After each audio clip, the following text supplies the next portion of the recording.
Cézanne in his time was lucky because, you know, he was the son of a man who was a hat maker who became a banker. And obviously he never managed to convince his son to join him in the firm. But he did provide him for subsistence. So Cézanne never sold a painting in his life. And he never had an exhibition, by the way. Sorry, you wanted to say something. Yes, you mentioned repetition within the process, or the creative process, which suggests a kind of certainty. The artist has a certainty about what they're doing. Do you see a role for doubt within the creative process? Oh, completely. But I think we have to recognize that at a certain point, painters, even if they made an enormous kind of step, a revolutionary step, eventually they seems naturally, many of them seems to believe that this new nature that they discover is nature, and they like to protect it. And then the repetition comes not in the best sense, but in the secondary sense. I think that is the case. And doubt would be very, very, very much part of the one who does not fall into that trap, obviously. I mean, not only self-doubt in the psychological sense, but doubt in the sense of a distance from the self, you know. There's diaries, for example, of Jasper Johns that speaks exactly about that, where he described himself as a kind of the watchman that watches from outside, as it were. And so the doubt is certainly part of it, precisely because having experienced that moment of openness, then one becomes, as it were, tuned to the way that nothing can have that certainty, that absolute certainty. You cannot hold on to any certainties if you have been through that moment, I think. And in that moment, provide certainties, and that moment provides only uncertainties. Only uncertainties, and yet, on the other hand, some other kind of certainties, certainties that come from the exercise of uncertainty. Paradoxical as it sounds, I think that is closer to the situation. I think there would be people probably that at that point will no longer recognize themselves in these terms. I think that it will be more mixed. I mean, the uncertainty will be so great that there will be no longer that opposition, I imagine. Yes? I hope I can get my question straight. That bit of information that Corbusier carried Bataille with him and came to India, to Chandigarh, to make Chandigarh. And the aspect of mentioning of the gift. Now, the gift, is it a one-way thing that what I have, I give to you, but the person who's receiving it receives an unexpected gift, a gift that he or she just cannot fathom or understand. I mean, is there some possible violence in that? Is there some possible, imposition? Your intention might not be that, but that difference might cause that. And the other one, which in terms of, the word brutalism in architecture.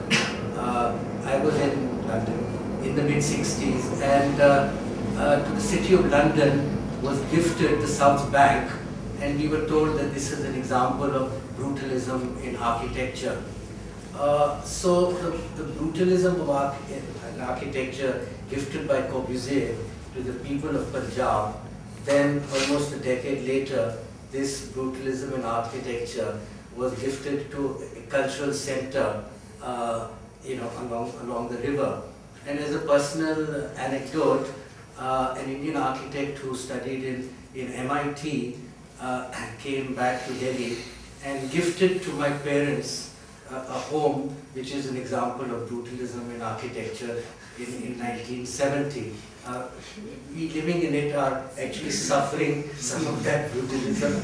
But this aspect of being gifted, is there some potential of violence, and that Bataille is quoted by one of the most flamboyant installation artists today, Thomas Gershon, who, as you know in the documentary, yes, had distributed endless copies to the Turkish workers who worked there of the very violent and erotic and sexual writings of Bataille. So that's another jump, but I don't know whether my question makes sense. No, it makes sense, except it's not one question, but many. At least three I can recognize. Well, first of all, the easy one I think is brutalism. Because that is exactly the point, that when one makes something because it is for him a kind of discovery, then the quality of what he does is totally different from somebody who repeats in that mechanical sense and does likewise. The likewise is never like the one that is referred to. I mean, you know, the problem of the South Bank is not brutalism or not. The problem of South Bank is the quality of the people, the design of that thing. What's wrong with it is not brutalism, it's the quality of the architecture. Is the quality of the architecture. It is too. It's dead. Well, the quality that does not exist. Yes, that is the problem, not brutalism, you see. And there were other people who were more creatively able to do something which remained controversial, and yet I think with a certain right it was an achievement. For example, Goldfinger. Goldfinger was a Hungarian origin architect who built in the south of London a brutalist housing project. And there was a big controversy, because there I think the controversy can be, it's understandable, because on one hand it had a great quality, and yet it wasn't easy to see it at the time. And by now a lot more people accept it as a masterpiece, even though for many years people were clamoring against it. Like the Unité in Marseille, you know, that for years it was a run-down thing because nobody wanted to live there. Why? I think one of the reasons is what Isaac Smithson once called the wrong people were pushed to live there, and they didn't accept it. But eventually, in the last 15 years, it flourishes. It flourishes because the right people recognized the quality of it and began to move in. So it isn't so simple, because as you know as well as I do, that what people consider beautiful is largely conventional.